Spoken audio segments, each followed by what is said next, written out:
Hi friends, awesome gardening में आपका स्वागत है। तो चलिए फ्रेंड्स, आज बात करते हैं कि एडेनियम प्लांट की केयर विंटर्स में हम कैसे कर सकते हैं। अभी दिसंबर का मंथ चल रहा है, तो इस समय भी आप अपने एडेनियम प्लांट की प्रूनिंग कर सकते हैं। सबसे पहले विंटर केयर में हमें प्रूनिंग का ही ध्यान रखना है, इसकी प्रूनिंग कर देनी है, क्योंकि विंटर में ये रेस्ट की पीरियड में चला जाएगा। और प्रूनिंग करने से जब हम प्लांट को बहुत छोटा कर देंगे तो इसका थोड़ा लोड कम हो जाता है प्लांट का, और इसको कम काम करना पड़ता है और थोड़ा रिचार्ज हो जाता है पूरा प्लांट अच्छे से। और जब इसका ग्रोइंग सीज़न आता है, स्प्रिंग सीज़न में, ये अच्छे से लंबे टाइम तक फ्लावरिंग करता रहता है और इसकी ग्रोथ भी अच्छी हो जाती है।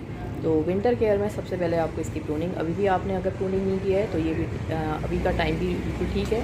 इस समय इसको प्रूनिंग करके बिल्कुल छोटा सा कर दीजिए। इस प्लांट की प्रूनिंग उस समय पहले कर दी थी, और जब इसमें फ्लावरिंग आना बंद हो गया था, जब इसने फ्लावरिंग करना बंद कर दिया।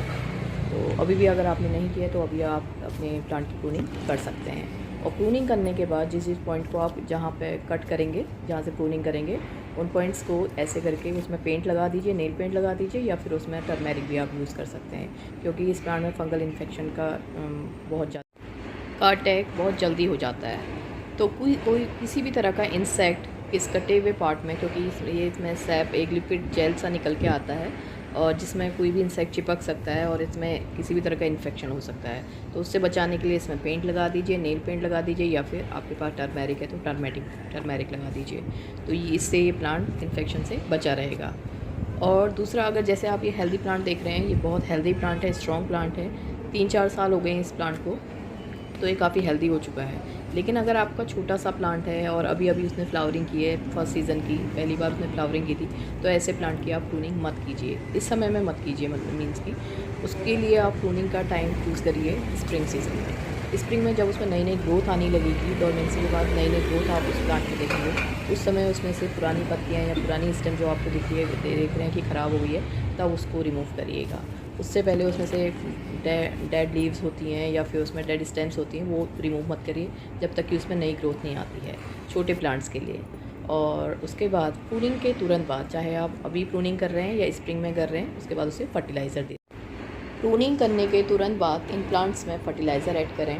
फर्टिलाइज़र देना अपने इन प्लांट्स को ज़रूरी है प्रूनिंग के बाद, ताकि ये अपनी एनर्जी स्टोर कर पाएँ, और जैसे ही इनका ग्रोइंग सीज़न आए उस समय ये अच्छी इनकी ग्रोथ हो जाए, ज़्यादा घने हो जाएँ, ज़्यादा इसमें ब्रांचेज़ आएँ, और ये लंबे टाइम तक फिर फ्लावरिंग करें।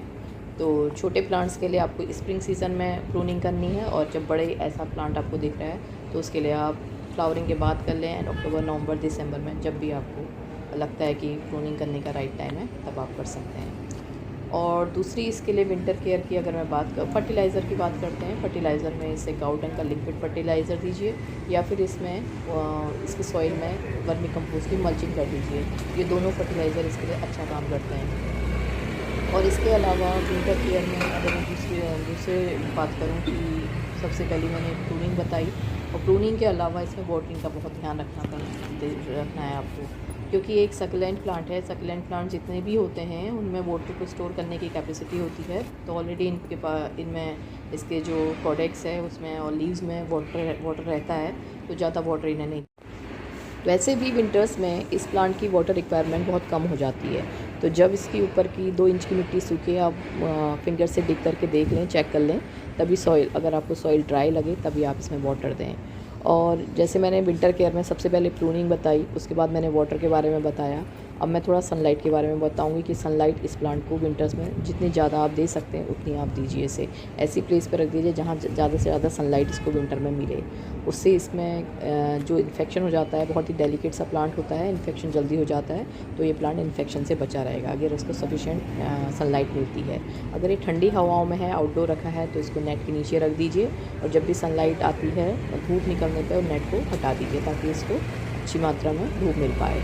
और इसके अलावा जब भी इस प्लांट के लिए आप पॉट चूज़ करें, ध्यान रखें कि वो गहराई में कम हो और चौड़ाई में ज़्यादा हो, क्योंकि इसकी रूट को स्प्रेड होने के लिए ज़्यादा जगह चाहिए होती है। तो चौड़ाई में अगर आप ज़्यादा पॉट रखेंगे तो स्प्रेड अच्छे से हो पाएंगी रूट्स इसकी। और दूसरा रीज़न ये है कि अगर आप ज़्यादा गहरा पॉट ले लेंगे तो इसका कॉडेक्स सामने से दिखेगा नहीं, जिसकी वजह से इस प्लांट की ब्यूटी है, और तभी ये प्लांट ब्यूटीफुल भी लगता है अपने कॉडेक्स। तो कॉडेक्स सामने से दिखे, इसके लिए कम गहराई वाला और ज़्यादा चौड़ाई वाला पॉट आप चूज़ करें। तो इस तरह से इस प्लांट की विंटर में आप केयर कर सकते हैं। इस प्लांट को कम से कम पानी दीजिए विंटर में। लेकिन अगर इसकी सॉइल ड्राई लगती है, आपको 2 इंच की मिट्टी ऊपर सूखी दिख रही है, तो थोड़ा सा इसको वाटर देके इसकी सॉइल को मॉइस्ट कर दीजिए। तो इस तरह से ये प्लांट विंटर्स में भी इसकी बचा रहेगा और फिर ग्रोइंग सीज़न आने पे ये अच्छी फ्लावरिंग लंबे टाइम तक करता रहेगा। तो ठीक है फ्रेंड्स, अगर मेरा वीडियो पसंद आया हो, आपको यूज़फुल लगा हो, तो मेरे चैनल को सब्सक्राइब करना मत भूलिएगा। मिलते हैं एक नई वीडियो में नई इन्फॉर्मेशन के साथ। Till then bye.